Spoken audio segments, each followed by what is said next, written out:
कर रही है वो हम लोग बताते फिर रहे हैं। और उसी के क्रम में आज आपके यहाँ भी आप भी इस नगर परिषद का जो होल्डिंग टैक्स है सो होल्डिंग टैक्स के वापस लेने के लिए जो विरोध आप करने आए हैं, हम लोग भी आपके साथ जुड़े हैं कि जिस तरह से रामगढ़ के अंदर अभी 3 परिषद हो गया। शहर में छावनी परिषद जहाँ पर 8 वार्ड है, उससे गोले गोले जो है से 32 को वार्ड बनाया है, वो है नगर परिषद। और उससे ऊपर गोले गोले क्या बनाया है, जिला परिषद।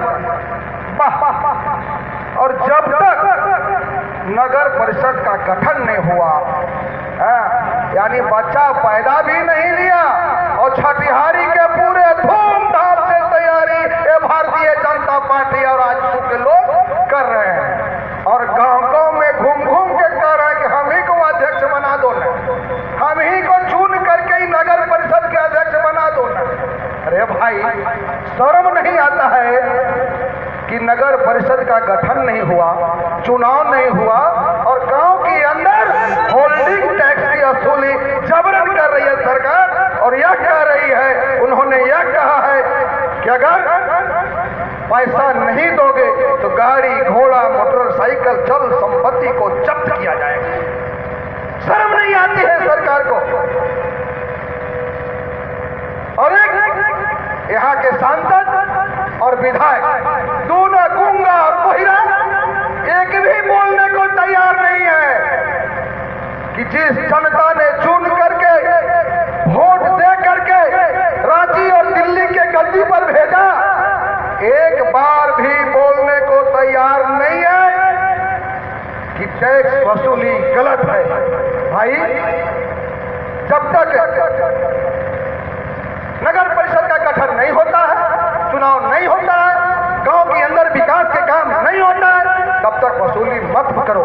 नहीं बोलने को तैयार है तो देखते हैं उनके चमचे बेलचे आगे पीछे गाड़ी के काफिला लेके दारू मुर्गा लेकर हम ही को अध्यक्ष बना दो, हम ही को वोट दे दो। इसलिए जिस गांव से आप लोग आए हैं, एक गांव के लोग जाकर के गांव में चौक और चौराहों और चौपालों पर चर्चा कीजिए कि भाजपा आजसू के जो समर्थक चुनाव में वार्ड में और नगर परिषद में खड़ा होगा उसको हराओ, इतना हराओ तो उसको फिर चुनाव लड़ने के नाम नहीं ले। साथियों, ये तो अभी नारा लगा रहे थे आप, भाजपा आजसू दोनों यार झारखंड बेचने को तैयार, नारा लगा रहे थे।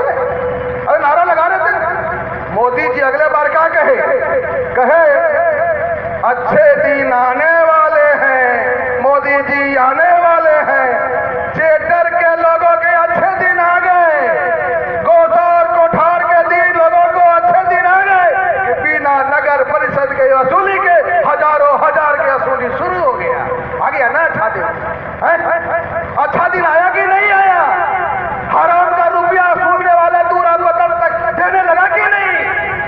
इसलिए वैसे लोगों को पहचानने की जरूरत है, वैसे लोगों को पहचानने की जरूरत है कि ये सरकार न ये सरकार किसानों की है, न ये सरकार यहाँ की जनता की है, न ये सरकार छोटे छोटे उद्योगपतियों की है, न ये सरकार दुकानदारों छोटे छोटे दुकानदारों की है, न मजदूरों की। कारण कि मोदी जी जब ही गद्दी पर बैठे तो उन्होंने वहां कहा कि भूमि अधिग्रहण अध्यादेश में जो पावर किसानों को दिया गया है उसको अध्यादेश के माध्यम से उसको खत्म कर दो। पूरे विरोध हुआ, झारखंड में भी काफी विरोध हुआ, काफी लड़ाई हुआ पूरे देश के अंदर, और उसको वापस लेने के लिए मजबूर हुआ। अब तक चला गया है ठंडावस्था में, भूमि अधिग्रहण कानून ठंडावस्था में चला गया अध्यादेश।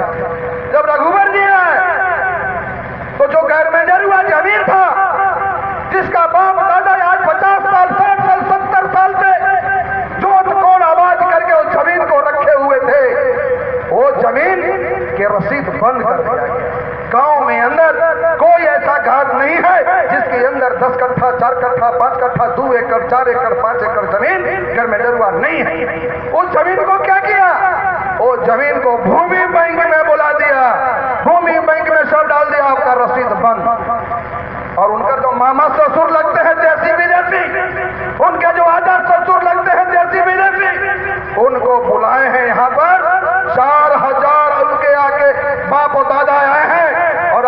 यहाँ कहे झारखंड में मंटो हाथी उड़ रहा है। अरे ससुरा, हाथी कभी उड़ने का चीज है? कितना बेवकूफ बनाओगे? अगले बार अच्छे दिन के नाम पर बेवकूफ बनाया, अभी हाथी उड़ा रहे हो।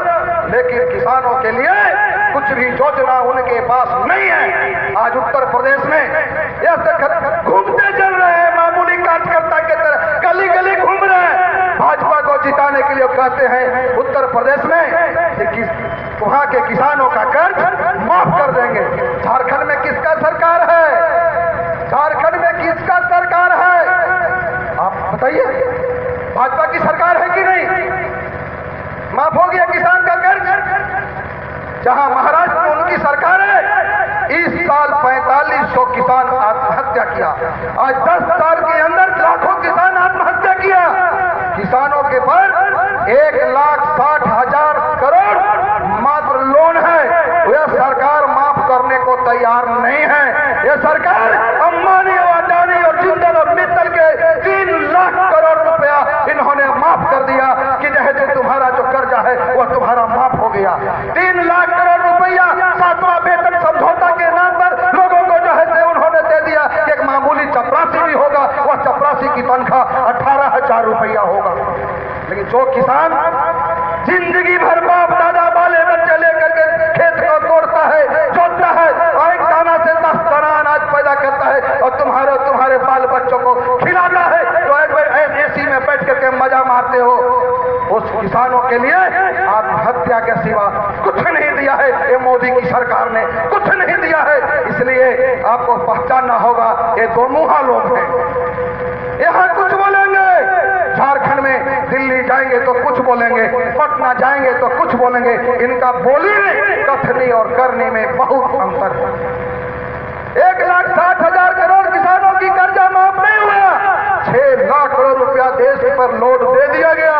जब देश की अर्थव्यवस्था चरमराने लगा तब इन्होंने क्या किया? नोटबंदी करो। लोगों को बेवकूफ बनाया, समझाया कि नोटबंदी करेंगे तो आतंकवाद बंद हो जाएगा, 2 नंबर का रुपया बंद हो जाएगा और यहाँ पर बड़े बड़े उद्योगपतियों के काला धन बंद हो जाएगा। मोदी जी बताओ कि अभी तक देश के अंदर कितना काला धन तुम्हारे पास आया? देश के अंदर 6% काला धन है, उसको भी आप निकालने में नाकामयाब प्रधानमंत्री रहे हैं। और विदेश में जो हमारा 94% जो रुपया काला धन है, जिसको सपना दिखाया था कि एक व्यक्ति को घर में हम एक व्यक्ति के खाते में 15 लाख रुपया डालेंगे, हम तो रोज जाकर के चेक करते हैं कि अगर हकवा में पैसा आया कि नहीं। मोदी जी आपका आया?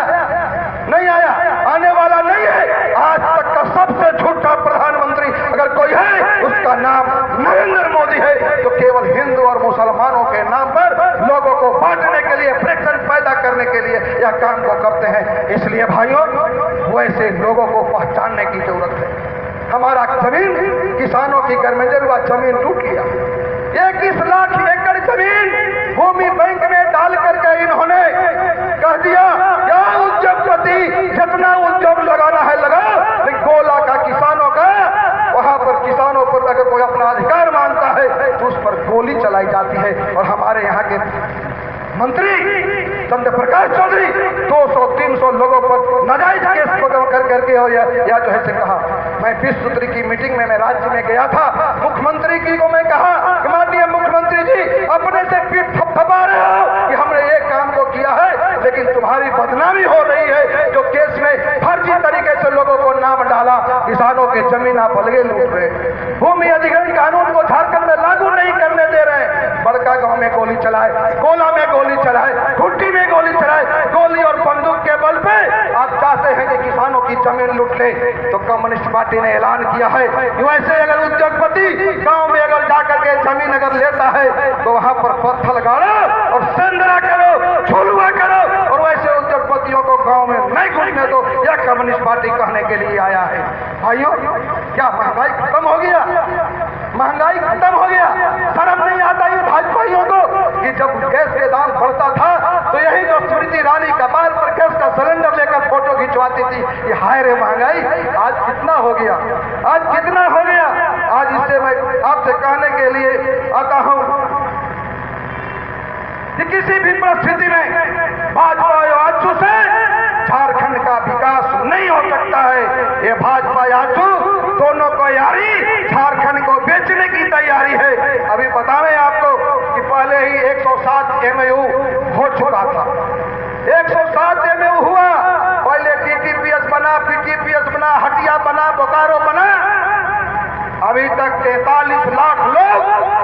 विस्थापित हो चुके। वो गांव का आता पता नहीं है कि कौन विस्थापित हुआ। और जरूरत से ज्यादा जमीन, हजारों हजार एकड़ में जमीन गरीबों को, किसानों को ले लिया गया कौड़ी के भाव में। 43% लोग पहले ही जो है से 43 लाख लोग जो है से विस्थापित हो गए। अभी जो 200 MU हुआ है, 100 MU पहले हुआ है, 300 MU अगर धरती पर उतर गया तो 1 करोड़ से ऊपर विस्थापित लोग हो जाएंगे। यानी 3 करोड़, 3.25 करोड़ की आबादी में 1 करोड़ विस्थापित होंगे। यानी 1 करोड़ विस्थापित होने के मतलब 1/3 झारखंडी समाप्त हो जाएंगे ये भाजपा और आजसू की दोस्ती में। इसलिए आपको सोचना है भाइयों, हम विकास के विरोधी नहीं हैं कि लोग कहेंगे कि विकास के विरोधी हैं, उद्योग लगे, कल कारखाने लगे, लेकिन किसानों के छाती पर बुलडोजर चला करके विकास नहीं किया जा सकता है। जब तक किसानों का विकास नहीं होगा, देश का विकास नहीं होगा। इसलिए कम्युनिस्ट पार्टी ने नारा दिया है, खेती बचाओ, गांव बचाओ, गांव बचेगा तो किसान बचेगा, किसान बचेगा तो देश बचेगा। इसी के साथ हम तमाम लोगों की क्रांतिकारी अभिनंदन करते हुए हम अपना कहना समाप्त करते हैं कि भाजपा या चुके जो भी समर्थक गांव में वोट मांगने के लिए नगर परिषद के नाम पर जाते हैं, उनको निकालो घर से गरम मार और पीको मुंह पर कि तुम्हारा वोट मांगने के लिए आए हो, लेकिन नजायज तरीके से हमारा होल्डिंग टैक्स वसूल रहा है। इस हमारा सांसद और विधायक और तुम्हारा प्रतिनिधि बोलने को तैयार नहीं है। इसी शब्दों के साथ मैं अपनी बातों को समाप्त करता हूँ। इनकलाब जिंदाबाद।